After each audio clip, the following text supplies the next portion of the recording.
Hello, podcast listeners. Welcome to the Calyx and Crew podcast by the cannabis community for the cannabis community. I'm very excited because today we have a very exciting podcast for you. Joining us on this episode, we have Chef Sebastian Carosi. Chef Carosi has been published multiple times in High Times, Weed World magazine, Maximum Yield, just to name a few. He works with a multitude of cannabis events and specializes in sustainable organic foods and out-of-the-box local ingredients. Before we get started with Chef Carosi, I wanted to give a quick shout out to our patrons for their help in supporting the show so that we can continue making this epic content. So shout out to Barry Tur, Funtime Grower, TK Geico, Jesse James 3006, J Train 071, Metal Matt AK, Farmer John 13, Charlie Brown, Harshi 83, Covert Dylan, and Twisted Gardens. I've been grateful to build relationships with these guys in our private Discord service, as well as teach them regenerative and sustainable gardening practices, whether they're on their first or their 100th grow. Thank you all from the bottom of my heart. I really appreciate it. If you're interested in supporting the show, I urge you to check out our podcast page on Instagram at Calyx_crew_podcast. There's a link to our Patreon in the bio. For $10 a month, you can get access to our Discord server, bonus content, games, giveaways, as well as behind-the-scenes interviews with our podcast guests. Or you can check us out at patreon.com/doc_Calyx. Share the show with fellow cannabis enthusiasts, like, comment, and subscribe. I greatly appreciate your feedback and your support. Now, before we take up too much time, let's welcome our guest, Chef Sebastian Carosi. What's going on, Doc? How are you? Thanks for having me. Good. Appreciate it.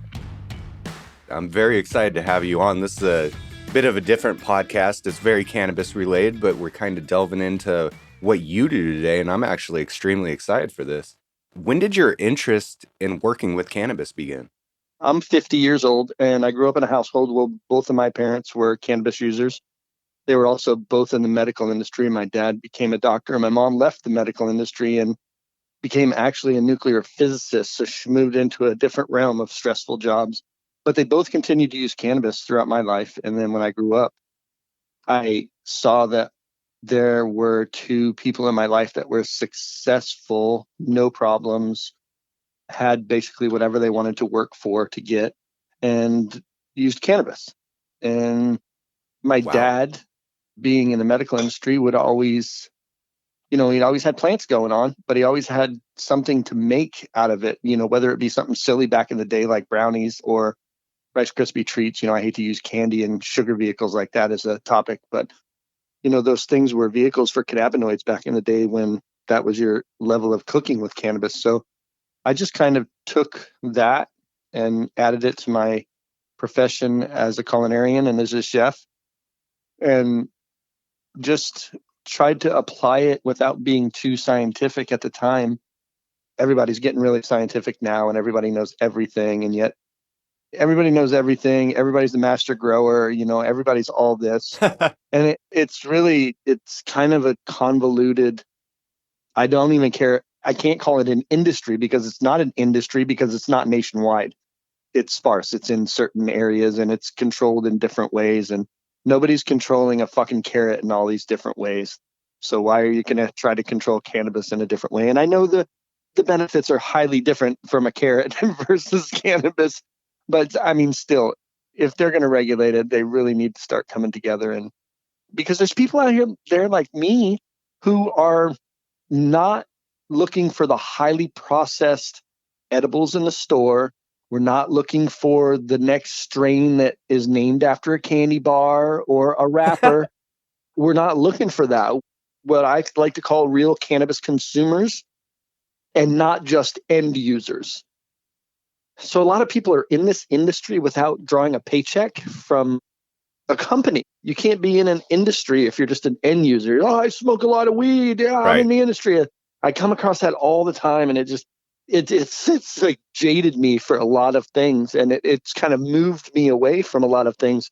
I get these messages all the time from J&S Casting to go and be on the next, Chopped Cannabis show and all this, and I don't answer any of them because I don't feel I need the validity of what I'm doing to shine through. I need to maybe talk about things a little bit more openly and ask people, i.e., the larger conglomerates and companies. I don't mean people in general, but there are owners and CEOs of these companies that are buying 65,000 pounds of sugar a month and Wow. only buying 20 pounds of cannabis extract to put into their gummies and then selling them to the mass market, which is basically my grandmother.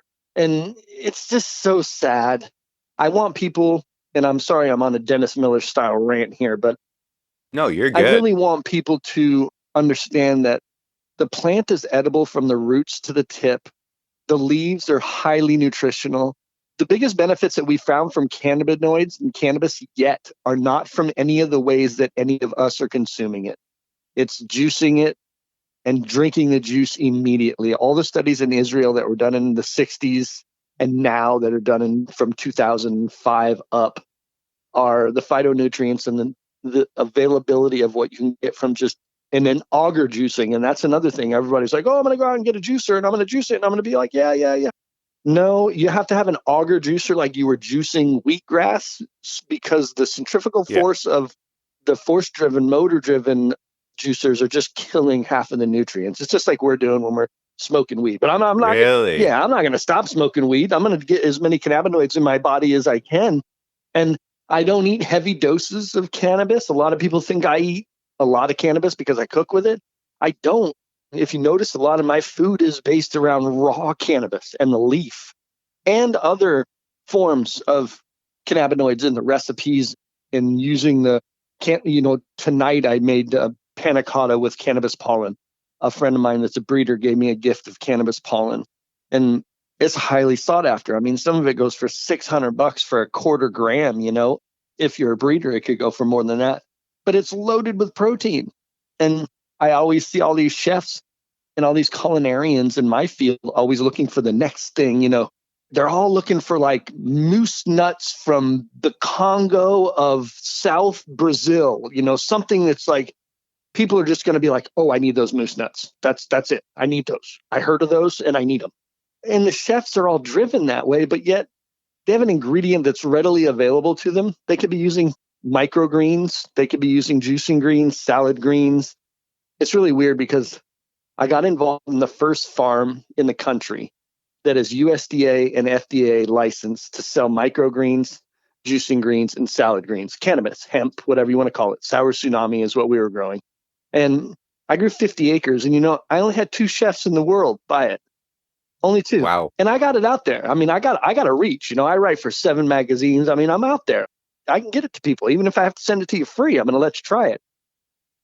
Do you think that's lack of experience in working with those materials? Yeah, I think it's scarce, lacking knowledge. But yet they're all looking for like, and if I tell them I got truffles, they're like, oh, can I get some? Can I get some? Yeah, everybody wants the truffles. I saw your post the other day about the truffles and I want truffles. You live close, bro. And here in the next 2 months, you come on over this way and I'll pick more truffles than you can sell. Dude, I would love that.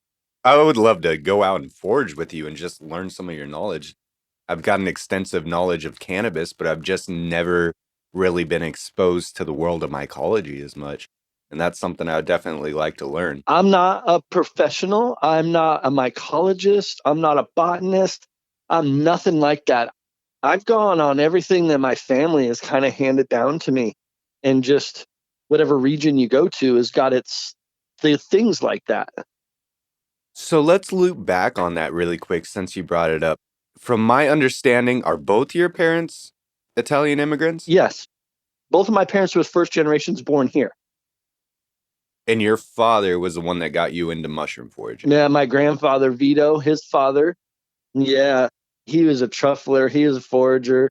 We had like 300 acres farm in Rhode Island when we first came here, and we didn't have no money, man. If you wanted to eat, you either had to grow it or forage it. And Right. Americans don't, and I'm not talking shit about Americans. I'm an American. I'm just saying Americans don't have there's no seasons in a grocery store. You go into a grocery store in January and there's plump tomatoes. You go into a grocery store in the middle of July, there's plump tomatoes. You go in February, there's plump tomatoes. Cold storage. Yeah. And that's the thing is that I'm so scared right now. Monsanto has registered and copywritten over 8,500 strains or cultivars of cannabis. Yeah, Really? nobody's paying attention to shit, man. They did it with Apparently. they did it with I'm not either. they did it with vegetables. They're doing it with all the hemp right now because they worked cannabis for like the past 6 years. Now they're Right. doing hemp because the hemp farming is getting so damn big. But people just have to shake off a little bit of the dropped on their head syndrome and kind of like just wake I up, think wake up. sourcing things fresh, naturally, and locally is very important. No And to that's them. something that these people need to focus on. Yeah, but here to them, if that doesn't that doesn't fit into a drive-through method, then they don't do it. Or there's no app for them. That's, You know what yeah, I mean? I'm with you. Yes, absolutely. I'm very glad we did this interview. I think you and I vibe together just perfectly. Okay, so I wanted to touch back. You said your grandparents were Italian immigrants. They came over here.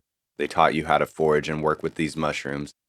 And another thing that you said was that you use the entire plant from the roots to the leaves. Yeah. Okay. If you're going to make RSO or you're going to make something and you're a grower, you got the roots. Those roots, if they have not, and I'm not a grower, I've never grown weed in my life. My wife is, cannot. I murder plants for a living. That's my job. So if you're growing in a basin and it's say hydroponic and you have roots that touch the basin, between that root and that basin, that micro space, there's a lot of bacteria that a lot of people don't know about. So personally, Right. if any roots touch the basin, I wouldn't use them. But any other roots, I would put them in your RSO. I would put them in your anything. I would make from root to tip.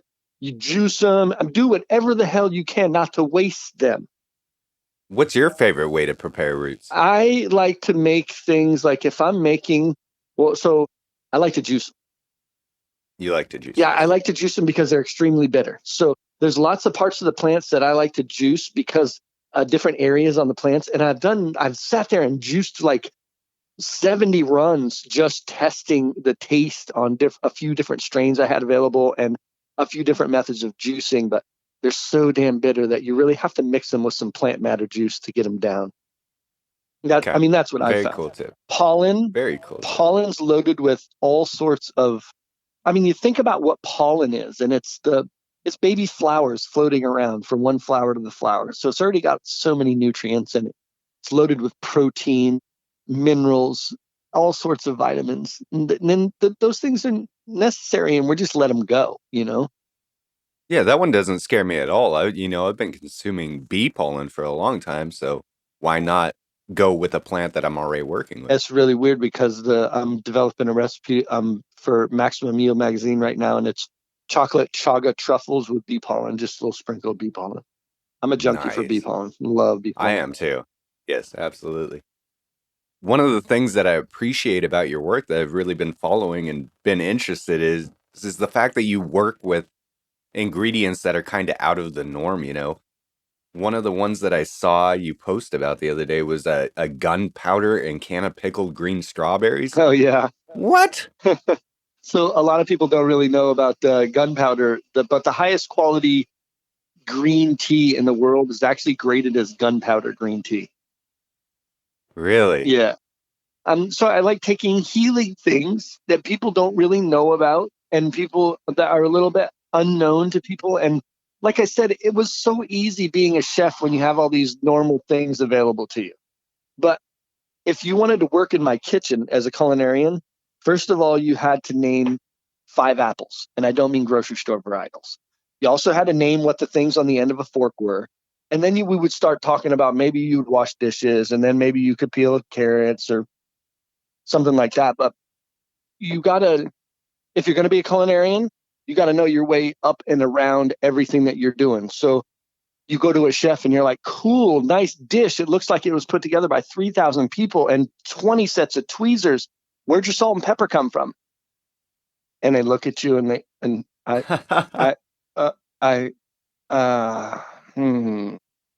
yeah. So that story kind of sucks because they can't even tell you where the freaking salt and pepper came from. And yet they put it together like this Noma Museum of Art and charges you $65 for 3 little bites, you're going to stop it somewhere on the way home and get something to fill you up, you know?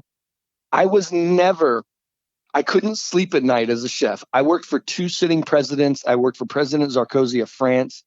I didn't cook food for them. Like, I went behind the boathouse at Walker Point in Maine and smoked weed every day while the Bush family was in there eating lobsters. And Nice. I didn't feed them shit, but I didn't have any I have no political affiliation. I don't talk politics. I had one conversation with Laura Bush and it was about lobsters and the politics behind lobsters. But other than that, I've never spoken, it was about food. So for me, it sucks that all of this has become Instagrammable because it's all kind of based on elitism and like you see people like, and I'm just going to call it what it is, but you see people that are registered sex offenders and rapists like being held in iconic status because they smoke weed. Yep. What the hell is going on? That's that Chad culture. You know what I mean? It is what it is. I mean, you're always going to have that yin and yang, right? Yeah, I can't deal with it. So I turn a lot of people down. Like I just broke a contract off with Identity CBD and I started working with them because we developed some products for the Norwegian Olympic team. We developed a bone broth out of Norway. But a lot of people don't know that the owner of Identity CBD also owns Futurola USA and Futurola. He's a big player. He owns a couple of other companies too. But he's business partners with Ranch now. And I was like, well, I can't do anything for you now. Yeah, I feel it. Yeah. You know what I mean? I mean, he's a bigger player. He's a bigger star. You're going to get more publicity from putting pictures out of a registered sex offender than you are of me. I got to kind of back up, Yep. And you don't need to affiliate your name with that. No, and they thought I was weird, I kind of have I stay in my own little situation as much as I can because all the early cannabis chefs out there are now, all they're doing is peddling products on their Instagram. They're not peddling. It's either regurgitated information that they got from somewhere else. It's none of their own. I appreciate your organic, more of, staying within your own realm of this, especially the work that you've done just locally, for our state. Back in the day, you were doing Hemp Fest, right? You were cooking over at Hemp Fest for the staff. That's really weird that you knew that. Dude, you went to Hemp Fest for years. 17 years. I ran a kitchen at Seattle Hemp Fest for the volunteers. Cooked meals, 10,000 meals over the 5-day period. I've also done a few other things for Hemp Fest. But again, I got jaded by what I saw that was real. And I had to be really honest. A lot of my friends became legal, and Hemp Fest was a long time ago, right? So my friends, you get a legal cannabis business, and then Hemp Fest comes to you and says, hey, can you sponsor the event? It's $15,000, or can you buy food for the event? It's this and this and this. It's a $1.8 million a year party. No matter what year you throw it, it costs $1.8 million because of the land you got to rent, all the bullshit you got to do. And every year, there was a pallet of food that I couldn't give to the homeless, I couldn't give to the needy, I couldn't give to the hungry, and they made me throw away. But yet 5 months earlier, they were begging me to beg my friends for the food to feed people with. And so it got to the point where I wasn't going to be quiet anymore. And Vivian's great, and Yvonne's great, don't get me wrong, but it's just... It'd be so easy to get rid of, too, there. Oh, man, when you have hungry people... So many people that appreciate that. Bro, you got hungry people right on the other side of the fence, and you're having to tell them no. I'm not that fucking person, man. I walk right by, see you later. I'm not responsible for none of this shit. Hey, y'all, here's a bunch of sandwiches. Boom, peace. You know what I mean? Yeah. Dude, much respect. Yeah, it was bad. It was really bad. And I found, I work for... In the I-502 and the OLCC, I work for about 40 companies as a freelancer. So I'm in the back door of a lot of places, and I don't sign disclosure agreements with anybody, but it's not my business to talk about their businesses. But I am really happy staying to myself and just letting cannabis and psilocybin progress the way that it's going to be, with the lecherous, money-hungry vultures getting their parts first. Yep. It's like I was approached last year in November by National Geographic and Sensi magazine. They wanted Oh, to wow. send a team out to forage for wild psilocybin for the first time. And I was like, it's cool, but I've been going to this spot for 28 years now. It was shown to me by a pretty important person. Yeah. And I realized that things are on the cusp and they're coming twofold. And everybody's like, wow, and it's cool and it's hip and it's like this. But like I said, I've been picking here for 28 years. So I don't want you to be too disrespectful of the spot. And they did it right. Unfortunately, when they left, they called me back and were like, hey, you guys might want to go get a COVID. So my wife and I went and got a COVID test, and sure enough, we both had COVID. But that was a hell of a surprise from the National Geographic team. But it's weird how this. So 15 to 20 years ago, they looked at me as a chef because I didn't wear a chef's jacket and I pushed vegetables on my menu and garden grown foods. And they were like, you hippie granola fuck. And now, you know what I mean? And now they're Hey, like, that's the stuff I like. So I'm laughing at myself too. and now they're like, oh my goodness, the organic heirloom grown in no-till soil carrots, cosmic grown carrots from blah, blah, blah. And it's funny how and this is the funny thing for me, sitting in a cabin deep in the woods, is saying like Ted Kaczynski, is that social media has put everything in everybody's fingertips, so everybody knows everything now. Yeah. It makes all these A lot professionals, of masters of yeah, nothing. master gardeners. They're in it 3 years. They got 2 crops down, and they're a master gardener on their profile. Yeah, I know. The chefs were like that too. I just hope that we have less candy on the shelves in dispensaries and pot shops, or whatever you want to call them these days. I hope that the culinarians start learning how to utilize cannabinoids without using sugar as a vehicle to get them to people. And I hope that the government gets a standardization practice going, because if they have a standardization for what organic is, then they can surely have a standardization for what cannabinoids are and what form they are. And here's the 5 forms that are acceptable. You can fucking use what you can use. Here's what you can sell. Here's what you can do. Anything outside of that's the market. It's just like people that are going to get in the carrot market and start selling as carrot dust because it's, carrot dust. You know what I mean? And there's some people that'll be fooled with the as seen on TV carrot dust, but just get a normal carrot and eat it. It's that Yes. simple. Amen. Amen. So before we head to break, I want to ask you, what are some of your favorite types of cannabis to work with? So fresh cannabis pollen and young leaves. I mean, a leaf that's like a shoot of like an inch. Oh, Young. is there a certain variety of cannabis that you like to use? So it really depends on what Or I'm smoke? doing. I tend to stay away from ultra gassy terp style things when it's going to be eaten raw. You Okay. don't get a huge terp profile, but some of it does show through. And I like popcorn buds to pickle whole. They pickle up whole good. Pickling. Yeah, they pickle up good. Like if they're the size of the tip of your pinky, and you do a warm bath pickle, get like 2 or 3 cups of them, and then pour the warm pickle liquid over them. Let them sit at room temperature for like 3 hours, and then put them in a jar, and then put them in the fridge. Oh my goodness, they're so young, tender. You get this little slick of cannabinoids and other compounds that floats on the top. It's pretty nice to be able to play That with it is like that. an incredible idea. How does the infusion work on that? Do the cannabinoids bind to anything in the pickle? Here's the thing. So you just asked a perfect question. So with me, I tend to layer my cannabinoids. I want people to open their cupboard, their pantry, and I need you to have I need them to stop thinking of, oh, I need to grow weed and I need to have this, and oh, it's just so complicated, and oh, Jesus, what am I going to do? And it's like, no, find a way to do it.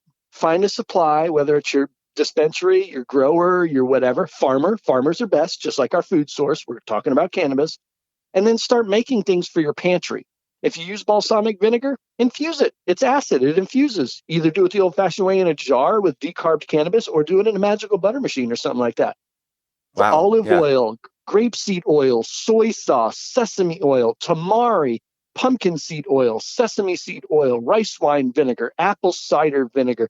The list goes on and on. So you go to make that and then use your vinegar for the pickled cannabis buds, even though it's cannabis and you're pouring a liquid over it that's hot. You're really not going to hold decarb temp times. You're not going to do too much of that. So use half cannabis infused vinegar in the recipe. That's a great idea. So we're going to take a quick smoke break. When we come back, I want to talk to you a little bit more about different infusions that people can be working with. Everybody works with butter. Everybody works, with the commonalities, with things that we learned online that went back for generations. Oil, typical oil. People are starting to break into different things, like you just said, avocado oil, grapeseed oil, things like that.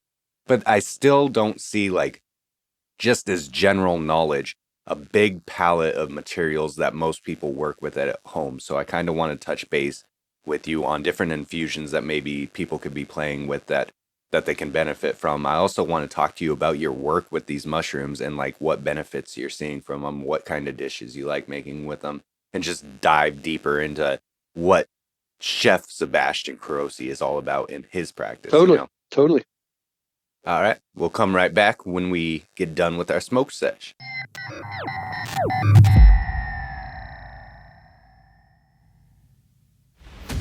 Man, I cannot wait to get back to this interview with Chef Sebastian Carosi. If you guys haven't checked him out on Instagram already, go check him out at Chef_Sebastian_Carosi.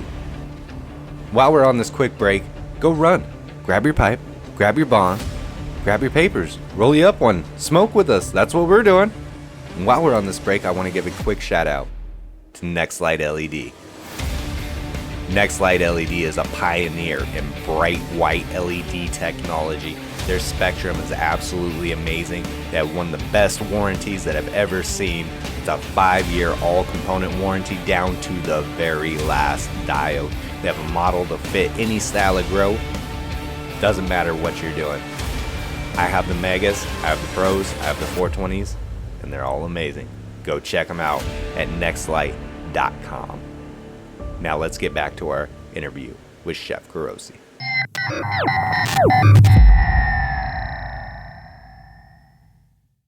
All right, listeners, we're back with Chef Sebastian Carosi. Before we went to break, we were talking about using, every part of the cannabis plant, including the pollen, the roots, some of the different infusions that you like to do. I want to talk now, like we were saying, a lot of people know how to work with oils, infuse butters. What are some other mediums that we could be using to infuse? I know you do things like sugar and stuff. How do you do that? I try to stay away from the sugar. I try to let people have other vehicles, because if you are going to make the sugar, you actually have to make a high alcohol tincture and then dump that into the sugar, evaporate the alcohol out, the cannabinoids are left in the sugar, so on and so forth. But I tried to have people make like vanilla infused with cannabinoids. So if they're making pancakes or a cake, they can just put a little thing in. So you always think of these little micro doses that you can get to build up to a macro dose if you need to, but have them in everything in your cupboard and pantry. You were saying oil before because a lot of people associate fats and cannabinoids bonding really well. And that's good. And you get the most optimum extractions when you do things like that. But you can't neglect the fact that acids, thyme, and other things also create infusions. So you can infuse vinegar because it's acid. Most vinegars are at 5% pH, 7% pH for a normal vinegar. And then I would also recommend people, and this is going to be weird because you see it everywhere, but people are all into the MCT oil, the coconut oil. Yeah. That's the worst thing you could have in the world for you, because it's been treated to get the way that it is to be. Coconut oil is not shelf stable and clear at room temperature. It's cloudy. It's got solids in it. The other kind, like the non-MCT coconut oil. Okay. I have not used the MCT oil, but I have seen a lot of people. Don't. Okay, I was afraid about the coconut oil because I've used that a Yeah, lot, but it's use. always cold pressed, Yeah, refined, yeah. the cloudy stuff, the chunky Yep, stuff. that's what you use. But so the MCT oil is like liquid at room temperature and clear and all that, and it's easy infusion and shit. But realistically, it's medium chain triglyceride. So what they did is they took the full chains away, so you don't have full branch chain amino acids floating around in there. And there's only a few, 3 or 4, but they've stripped it of that, and then they've taken more parts away by taking that natural whitish, opaque pulp that's in there. That's the real oil. They've taken that away too to make it clear, liquid, like, and realistically it's just stripped. It's stripped. So if you have to use it, use it. But I would say use olive oil. Overly Yeah, processed. use olive oil. If you live anywhere here where we live, I know, and we live in the Pacific Northwest. We have California below us, but we also have olive growers in Oregon. They're right there. They're 50 miles away from Portland. You can get a bottle of olive oil from them. Travel time's little. And I'm not bagging on anything from Italy. That's where my family comes from. But I try to buy where I can, when I can locally, because to me, it works in 2 different ways. The farmer down the street is actually my neighbor. And if he can't afford to put shoes on his daughter's feet or a baseball glove on his son's hands because the local folks don't buy his farm product, well, that's not a community to me. So socioeconomically Right. says to me, let me buy from him when I can, all the time when I can. And because I see his daughter regularly, I don't see the olive grower in Italy and France's daughter. I don't even know her damn name. So if somebody's Right. growing broccoli, just same with weed. If somebody's growing something that you use as a commodity in your life that's close, try it out. If your family eats apples, find an orchard. Go pick apples. Yep. Don't just try to buy the $5 bag at the grocery store. It might cost you $30 at the orchard to pick the apples, but guess what? Look at your kid in the face when you're doing it and be like, "Oh, damn, that's priceless." You know, and those things are taken out of a lot of things. When we get back to where we were talking about earlier, the commercialization of cannabis and all that, it's like the home growers got forgotten, the old school breeders got forgotten because it's so commercialized now. And I hope, to start the conversation off when we first got back from break, it was to fill the cannabis pantry up and what ways we can do that. I don't want to see a bunch of commercial shit in the pantry from a bunch of conglomerate style big companies. When these people can do it themselves.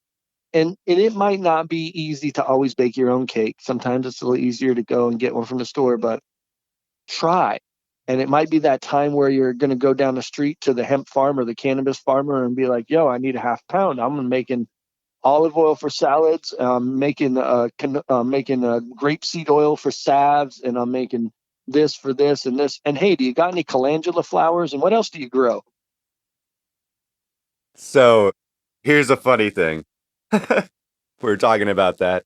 You and I are going to hit it off great. You guys, we're going to hit it off great. I'm a very sustainable and regenerative local Nice. farmer. And I'm very into growing with KNF, and that's kind of one of the things that I preach. So I'm always working with things. I'm always going out into my lawn, picking dandelions and using that for like FPJ, which is nutrients for the Yep. plants. Or even our local orchards. My dad's he's an agricultural farmer. So we get all of our apples and everything like that from him. That we live in. And there's a place called Los Hernandez. They make tamales there. And it's a James Beard award-winning tamale. You get asparagus tamales 2 weeks out of the year. Well, that gives shit away too, right? Then the location. But man, I'll tell you what, me and Carla will drive the 4 hours, 2 hours from our house just to get those tamales when it's asparagus season in the center of Washington. Oh, yeah. I'm going to have to check those ones out. That sounds delicious. Oh, yeah. But yes, I have ate over there quite a few times. They have excellent fucking tortillas. Some of the best tortillas around. He just got a James Beard Award like 2 years ago, man. He's got an award that I would dream of getting. So I thought it was really funny when I was checking out your page the other day. I'm that guy that's going out in his lawn picking dandelion leaves, using those for FPJ and stuff like that. But when you were talking about salt and pepper, like that being the basis. Like you want to be a chef, you want to cook, you want to do this, but you don't even know where your salt and your pepper came Yeah. from. Some of the things that we use the Yep. most in cooking. And I saw pictures. Are you growing Well, peppercorns? we have peppercorns, but they're the reverse peppercorns. So it's a Szechuan peppercorn. So you don't use the corn, you use the husk, and it's the one that makes the lips tingle. It's got a chemical in it. I forgot the name of it because you put me on the spot. Damn it! I have a habit of doing that. I'm But sorry. it's the reverse peppercorn, and you only use the husk of it. And so here in we live in the southwest corner of our state, and it's kind of you can only grow certain things, and that peppercorn tree does really well over here. It's actually a bush the size of the house, so it produces more than we can harvest.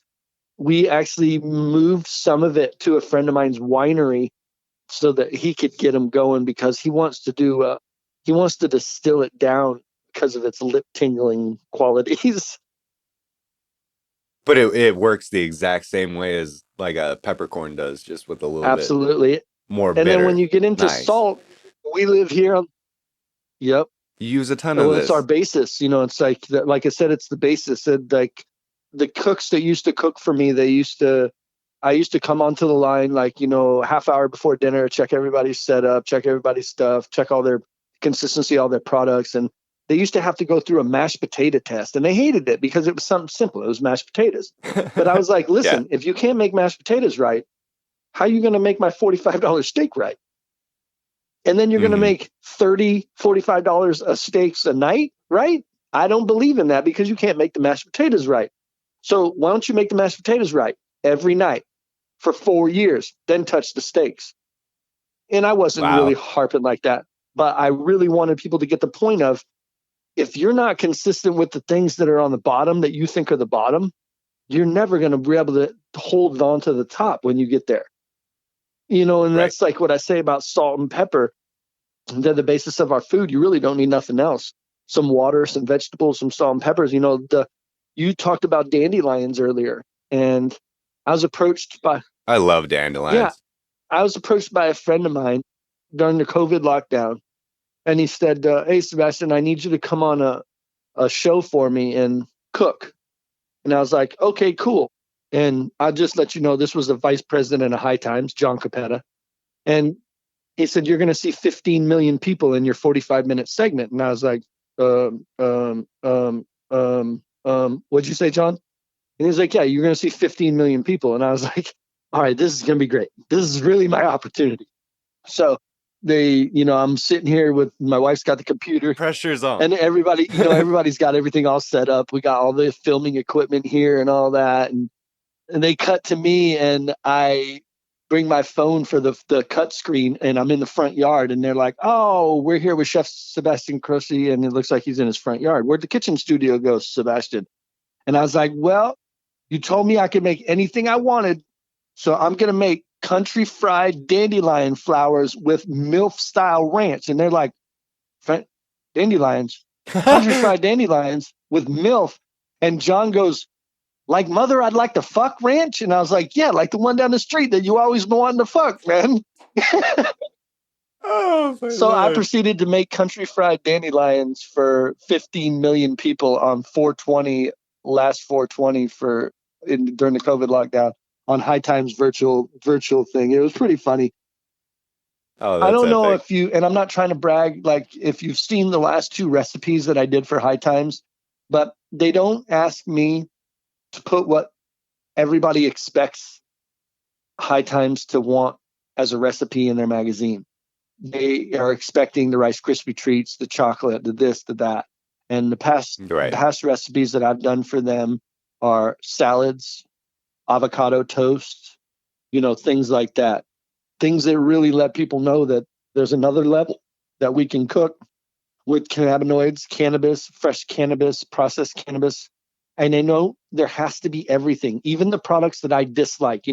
I can sit here and bash this and that, but my grandmother's going to get to an age where she can't make her own infused olive oil. She can't go to the garden, she can't do this, and she can't do that. And when that time Right. comes, for my grandmother, your grandmother, me, you, anybody else that's thinking about their health and their life, I want there to be reputable products on the shelf, not products like, and I'm not trying to bag on, Coca-Cola or soda, but I don't want the Cokes and Pepsis on the cannabis shelf. And I know there's going to be, but there needs to be room for the medium-sized guy and the small guy all at the same fairness across the board so that the people can make the Right. choice, because there is levels of buyers that are out there, and there's people out there that think my is not guilty, but I mean, sorry. I'm probably going to have to edit that out just so I don't get sued. Oh, man. But it's all Sorry. right. But I'm a firm believer that there's a reason why we're at where we're at, and I Oh, won't, yeah. like I said, I won't stand behind products when there's question behind a person behind it or anything like that, without having to Amen. name anybody. And it makes me feel better, as a chef. I don't know if you know my story, but when I was 17, I grew up in the Puget Sound in Seabeck, Washington, and I had a lot of growers in the area. And my English teacher was a grower, and I found out that cannabis had a value. And I really didn't know. I didn't smoke cannabis at all, and he'd be like, here, give me a little half ounce, and it stinky and shit. And I was like, oh my God. And all my friends were like, where'd you get that? And I said, I can't tell you. And then finally he got to the point where he was like, hey, can you deal with these 5 pounds? Can you deal with this 5 pounds? And I was like, yeah, probably. And he'd be like, okay, give me the money. And then it'd be like, can you deal with these 10 pounds, 10 pounds? And I was like, yeah, cool. I got a boat. I started driving across the Hood Canal where I lived and going to Benigno, going to Brennan, and actually was making like 2 or 3 runs through Daybod Bay to Victoria, like twice, 3 times a week. And I didn't know the Coast Guard was watching me. So I got caught, and I got caught with 32 pounds of cannabis in a little fishing boat. And I got a 7-year sentence. So from my 17th, 18th, and 19th birthday, I was at Walla Walla in Washington State Penal System at the Washington State Penitentiary. Ow. And I moved from Walla Walla to Clallam Bay, which is another closed custody facility up in Clallam Bay, and right up on overlooking Victoria Island, where I got caught. Believe it or not, that they did that on purpose. And then, of course, McNeil Island and Monroe. I was at a few other of the penitentiaries. So as a 17-year-old, I did 5.5 years in the Washington State Penitentiary, and then I got out and went to culinary school in Portland. And as I was finishing culinary school, I noticed that the paperwork to do my internship was at the presidential estate in Walker Point, Maine, where I have family. And I was like, this is cool. I'm never going to get this, but I'm going to apply for this shit. And I was the first one they called. And I was like, what? I got to fill out top secret paperwork? And I called my mom and I said, Mom, I know I fucked up when I was a kid and I got in trouble, but they're asking me on the paperwork if I've been convicted of a felony, and I feel like lying. And she's like, just don't lie this time. Just don't lie. And I was like, I need a job, Mom. I'm broke, and she's like, just don't lie. Don't lie. Just put it on there and see what happens. You've had plenty of times where they've told you no go because you've put it on there. And so I put it on there, and they're like, okay, can you come for an interview with the Secret Service on Tuesday? And I was like, what? I said I was in prison for 5 years. And they're Yeah. like, can you come for an interview on Tuesday? And I was like, yeah. And they said, the company that you work for, Cape Porpoise Kitchens, will they vouch for you? And I said, I'm in President Sarkozy of France's house 3 days a week on a private contract. I think I'll be okay with the Bush family. And I have nothing political, and then they pull my jacket from prison, make sure, everything was good. And then, so I ended up doing 3 days a week at the Bush residence in Walker Point. And then right across the sound from him, or peninsula or isthmus or whatever it's called, is President Sarkozy of France, the former president of France property. And I would do 3 days a week there. So it was kind of cool because I went from prison to 2 presidents, one of a foreign country and one of our country. And I would sit in the back of their houses and smoke weed every day that I worked there. And it felt really good. but I never thought that we were going to move mainstream in my lifetime like we are right now. That's pretty incredible. Wow, man. And now you're doing stuff locally to us too. While we were on break, you were talking about the papawi. Yep. Is that how you Yeah. say So believe it or not, the word it? papawi is a native term, Papawi. and it's the only people that have a word for it is the native folks, and it means the force of which mushrooms are pushing themselves out of the ground overnight. That's what the word papawi means.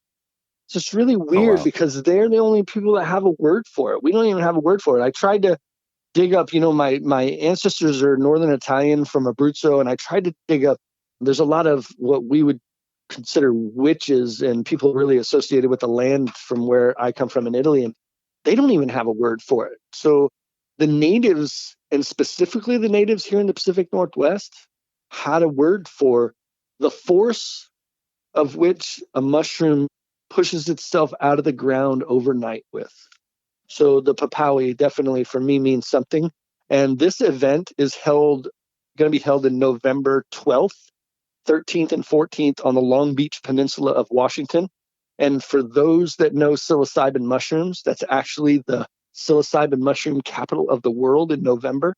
You can forage for psilocybin azarescent, which is a wooden, most psilocybin dense mushroom on the planet, believe it or not. I think it was discovered. I know people discovered it prior, but I know Paul Stamets from Fungi Perfecti here in Olympia, Washington, our local hero mycologist. Shout out Yeah, to Paul. I've actually hung out with the son Azar several times. So he was the one that coined the psilocybin azarescent and named it the Azzy. So our 27-mile stretch of beach in the Long Beach Peninsula of Washington is actually Azzy capital of the world, and especially in around November. You will see people from all over the world converging on it. I've lived there. I operated several hotels and restaurants there, one being James Beard's old favorite restaurant and hotel. And I every year go and pick between 6, 8, 10 pounds of azarescents and dry them and use them in various different things, just like cannabis. I like I microdose daily. That going to prison at 17, it's kind of good these stories ran together, but going to prison at 17 crushed me. It gave me PTSD like you wouldn't believe. It changed all sorts of things about a child's life and perspective. So Oh I yeah, live with the for sure. PTSD today, and psilocybin really helps me get through that. And I microdose daily, and I really like the conversation that's going to have to arise soon. I know we're talking about the Pahawi, but the conversation that's going to have to arise soon is like the conversation that arose a couple of years ago. Sun grown or light, light depth. All this between the cannabis world and indoor outdoor, and that's lab cultured psilocybin or wild psilocybin. And I treat myself with both. But part of the psilocybin therapy that I helped push 109 and I-34 with in Oregon for the decriminalization of psilocybin is part of the therapy is getting out there and finding the mushroom. If you spend Yeah. 3 hours out there in the dune grass, Just nature. yes, that's part of the therapy that a lot of people that have PTSD and depression are missing. And it's like, you look at the list that they give you. You want to crawl out of your depression? The first thing to do, go for a walk. And it's like, hey, fuck. Yeah. Meditate. Yep. So go for a walk and hunt for some mushrooms. And then the other thing is that when you're out there in the dune grass and you're able to find a freshie, a mushroom that's fresh in psilocybin. I don't mean one that's been dried in a dehydrator, dried in the sun from a laboratory, but a fresh psilocybin dense mushroom, and put it in your damn mouth and eat it. Don't make tea, don't make anything. A lot of people are like, oh, I'm going to go to Brazil and I'm going to do this ayahuasca and I'm going to drink iboga and I'm going to do all this. And it's like, Hey.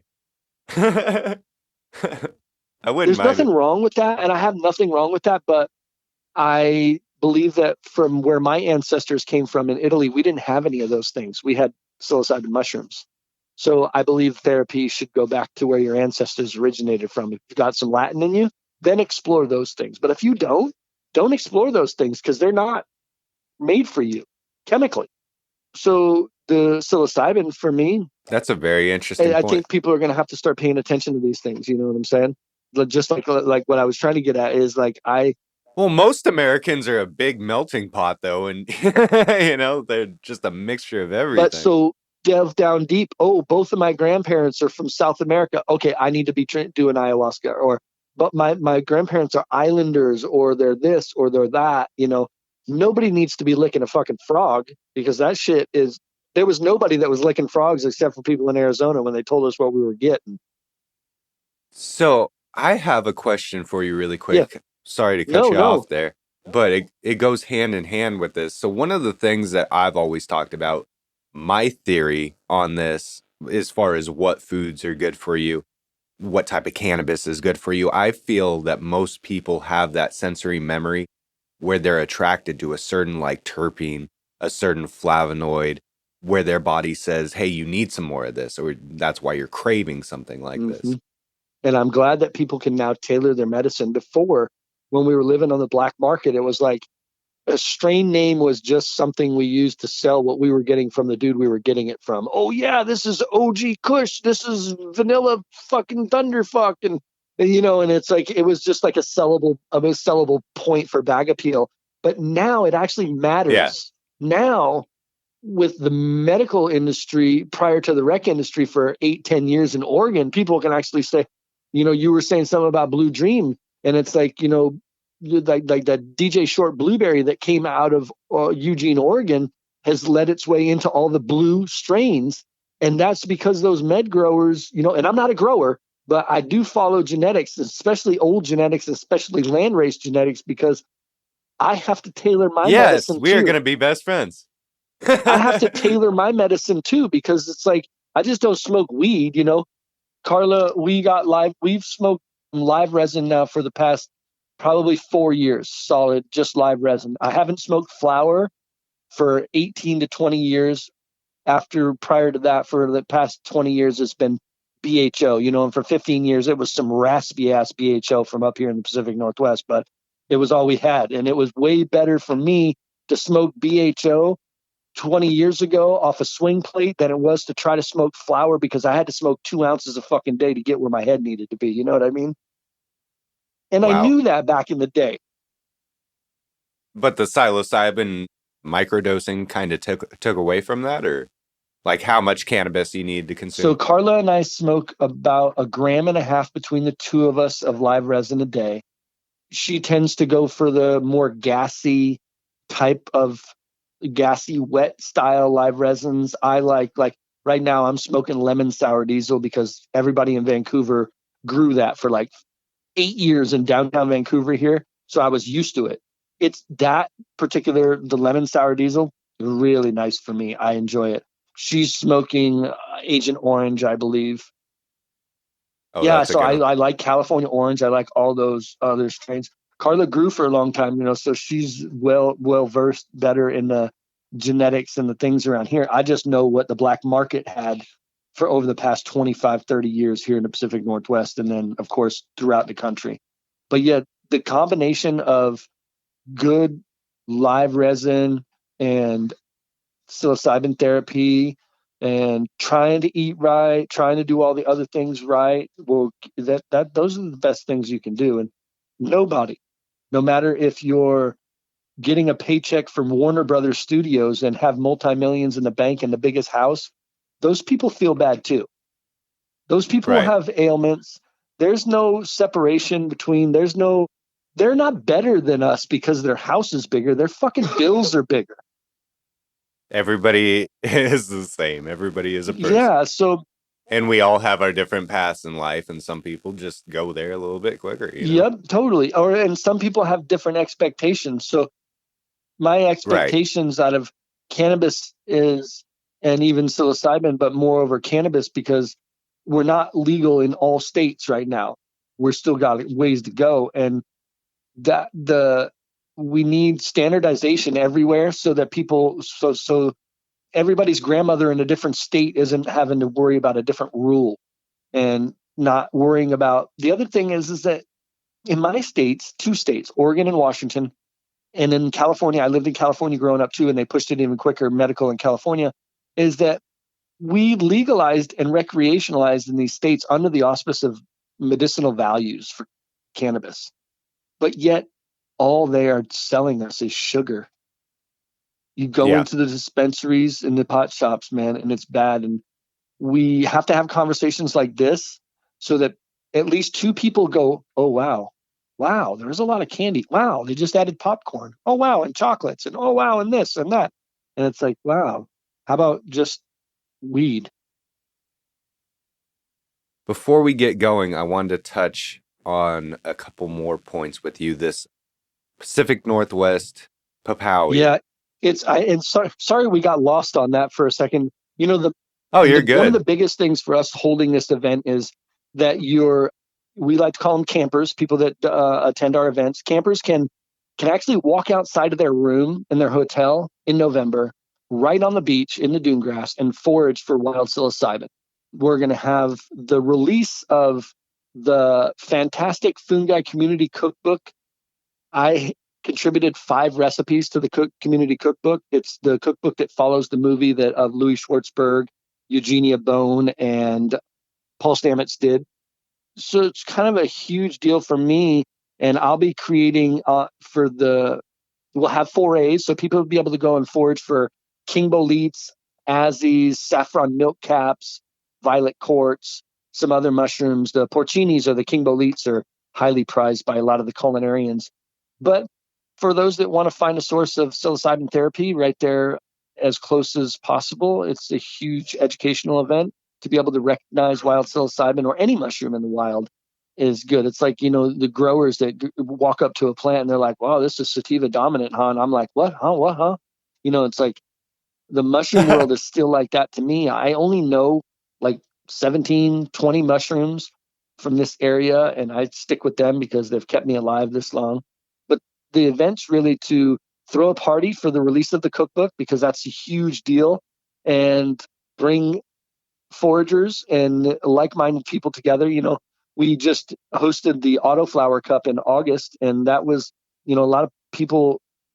With Camp Yeah, a Ruderouse. lot of people don't know what Rude Rouse is, but yet you can talk to 12 of the 30 tier 1 growers in Washington, and they're like, oh, yeah, we're testing some autos out, man. We got 4 acres going. And it's like, oh, you mean you're testing your abilities to make more money out is what you're doing because you're able to run 3 crops now and blah, blah, blah, blah, blah. So we hosted the Autoflower Cup, the second annual Autoflower Cup in August at an oyster farm. And we like to do these immersion educational style events where we bring people not from, say, like this event. We brought not only autoflower growers, but we brought mushroom enthusiasts. We brought chefs. It was on an oyster farm. We had native prayer in the each morning. Lots of speakers. This is kind of going to be mirrored after that, but more driven towards the azarescence and the Long Beach Peninsula and wild edibles there. Nice. What kind of mushrooms do you like to use that you can find out in these areas? My favorite is started last a week, and it is the Pacific Golden Chanterelle, the White Chanterelle, and the Cascade Chanterelle. And we actually have a rainbow chanterelle here, but I don't go after those. I only get like 2 or 3. But like Carla and I picked probably about 25, 30 pounds just the other day. And this weekend, we're going to Wow. go to the Lois Lewis River Falls in Gifford Pinchot and look for some mushrooms down there. But it's chanterelle season. It's my favorite. As a chef, everybody goes for a lot of the more exotic, more expensive, harder to find mushrooms. But a chanterelle is one of the most exquisite in taste, one of the most versatile to use. It doesn't have any bugs naturally. It's immune to any bugs, so you don't have to worry about any of that shit. It's got these beautiful apricot tones to it. It's easily pickled, easily cooked, and easily eaten for anybody that's like, ew, I don't like mushrooms. So what would you equivalate the Of a flavor to? chanterelle, it's like it's its own. It's like I couldn't pinpoint. If you asked me what a porcini or a king bolete tasted like, I would like it like the woods, like the Good point. Good point. yeah, like the earth it's growing in. Like you can pull out like if your palate's really trained, you can pull out some like apricot undertones, some nutty undertones to it, but nothing in particular. It's really where and how that chanterelle was grown. This past weekend we picked white chanterelles, and I'll tell you what, they're like they're going crazy this year because of the weather. The weather each year we get a new like flush of what's going to come in a heavy thing. Like 2 years ago we drove over by where you live because you had a lot of wildfires, and the burn morels were prevalent over there. I was gonna say that's pretty cool that you're into the chanterelles because everybody around here is about the morels. Yeah, no, see, it's actually it's not my least favorite, but it's my least favorite is a big King Bolete or Porcini because it's going to be buggy and I got to dry it. And you like some of those you just want to Yeah. slice and eat, but I like chanterelles that are no bigger than my thumb, not big and floppy eared. And I love morels. Don't get me wrong. I don't like burned morels a lot. I like true morels more. I like blondes better. I love lobster mushrooms, although we don't eat a lot of them, but I love lobster mushrooms, cauliflower mushrooms. Well, lion's mane, we usually don't find lion's mane here. We find bear's tooth. You get oyster mushrooms and cordyceps, Oh, don't you? no cordy's, but we get lots of oysters. Like you can just, so here's the thing. Carla gets mad because like I'm like played out on mushrooms. Like I've like 7 years of picking oyster mushrooms. So I'm like, I'm not going to pick damn oyster mushrooms. I'm waiting for chanterelle season. I'm going to be lazy. You know what I mean? And she's like, no. We need it every season. But yeah, I thoroughly love going out. Anytime you want to head out this way, you're more than welcome. Yeah, I'm stoked. I love that. I think you and we vibe together pretty damn well. And it sounds like we have a lot of the same similarities. We definitely need to do another podcast together. But before we get going from Yep. this one, I wanted to talk to you. Maybe you could shout out like a quick recipe for our listeners that they can try at home. I know one that I was interested in was that you put. I'm not a big drinker. I'm really not. I appreciate a nice scotch every once in a while on a special occasion, and I like micheladas. Oh yeah. And you posted about a marijuana michelada. Oh yeah. Tell me about this. So you can do it in two ways. Actually, one of my favorites, like I said, build the cannabis pantry. You know, if you like absinthe, make some absinthe infused. And if you don't want to make it in the machine, do it the old way and just decarb some bud. Put your favorite rum, whiskey, liquor into a mason jar with the decarb bud and let it sit there. It's alcohol. It's got acid in it. It's got alcohol in it. It's got extraction opportunities available. You know, everybody I know, and I'm going to veer off for a little bit. What about with a beer though? Because that's only what 3.5 to I think the max that we have in Washington is like 8%. Yeah, so with that, you want to add it to your other ingredients. You want to add it to your salt. You want to add it to your, whatever you can get it in that situation. We, in particular, have it in our hot sauce. So that's the way that we made that. Okay. You know what I'm saying? So you're making your hot sauce with the vinegar. Exactly. base. And actually the hot sauce that I made was not only made with cannabis vinegar, it's two-tone. So it was the peppers were fermented, then decarbed weed, the peppers and liquid was added to the magical butter machine, which is I put it on no heat at that point in time and just did the puree. Then I put it on low heat, which is about 60, and did an hour. Then let that cook. Then I just strained it out. No particles of bud or no color left because I used Guajillo peppers. They're all dark. So you can't even see if there was flakes of bud in it. But then now it's double tone. It's got the decarb. Are you trying to bring that flavor through too? A lot of people don't like it. A lot of people they're really scared of it. And a lot of people will get like a little toothpick of RSO on their tongue and freak out and be like, oh my God, and it's still on my tooth. And oh my God, it's not. I don't mind it. RSO can be bad. You can have bad RSO, but there's some really good stuff. But some people like they are like, it's like some people are like, oh, I want to smoke cannabis, but I don't want to smoke it. I want to eat cannabis, but I don't want to eat it. And it's like, just make up your damn mind and get over your fear hurdle and just say, nobody's died yet. And the room's going to spin. You're going to want to go to sleep. That's the worst thing, So, yeah. So with the beer, I would definitely make some hot sauce and then made your red beer out of that. And you can, if you want to make the sugars and the salts out of alcohol-based tinctures, by any means you can, and just add layers. What do you find yourself typically substituting sugar with? I know you shouted out Honey, vanilla. agave nectar. But I'll tell you what, so Okay. I'm a type 1 diabetic. I just became a type 1 diabetic. I was a type 2 diabetic like a year ago and just became a type 1 diabetic. And are you going to talk about the sun syrups right now? no, shit, I know. I got a jar out there right now. Ah, damn. Sun syrups and agave nectars and all that, those are really the ways that you can. And if some people are like me and they can't get away from like a little bit of sugar, and actually I need to have it around to direct my sugar, believe it or not.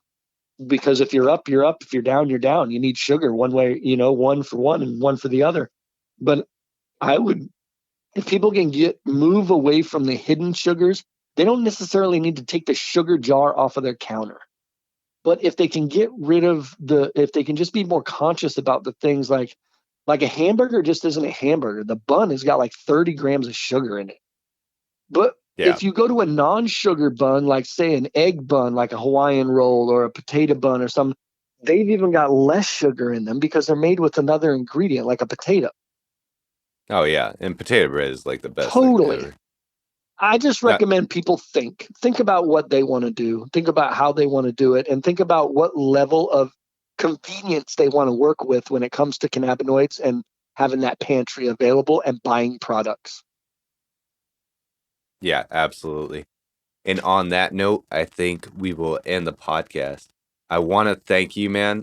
We definitely have to do another episode if anytime you like. I think I could talk to you, for hours Totally. about this. You work with so many amazing things. If you guys have not familiarized yourself with Chef Sebastian, go check him out on what's your Instagram? Is Chef_Sebastian_Carosi, and we have Camp Ruderalis as another page. But usually, if you go onto my page, the Chef_Sebastian_Carosi, you can find out all about the events and all about the things we like to do. We do random pop-ups here and there. We do all sorts of stuff, and we travel a lot for education. So we're all around the country pretty much throughout the year. Very nice. Awesome, man. Thank you for coming on. Thank you for sharing a couple recipes with us, your beliefs in sustainable cooking, lowering sugar intakes, being organic, regenerative, and locally sourced. We really, really appreciate you. I'll tell you what, Doc, it's really easy when somebody can jive with you in the conversation, and it's not just a one-sided conversation. I got to tell you, I appreciate that. Absolutely. Anytime, man. Thank you. Hey everyone, Grow Green Daddy here. Thank you all for listening to this episode of the Calyx and Crew podcast. What an awesome episode that was. We thank Chef Sebastian Carosi for taking the time with Doc to share some of his knowledge, advice, and stories with us today. Check him out on Instagram at chef_Sebastian_Carosi. Hey, before you go, have you heard about the Calyx Crew Discord yet? If you're picking up what Doc's putting down, or maybe your plants are a bit how you going and you need some advice, come check out the Calyx Crew Discord. We have channels set up for all types of cannabis-related content, along with our members sharing stories, advice, humour, and most of all, encouragement for one another to grow. It's free to come check out, meet the crew, catch a vibe, and chat with Doc. If you do enjoy your time with us and you want to join up as a member, you'll receive access to all content channels, do or dab competitions, game day giveaways, and more. We've given away some amazing prizes recently, such as seed from Romulan Genetics and Swami Organic Seed. You'll also receive access to the Patreon for more exclusive content, including Doc's specialty, Korean natural farming. Membership is only $10 a month. Head over to Doc's Instagram at doc_Calyx, where you'll find links to the Discord, Patreon, and information on how to join us in the Calyx Crew. We'll look forward to seeing you all soon.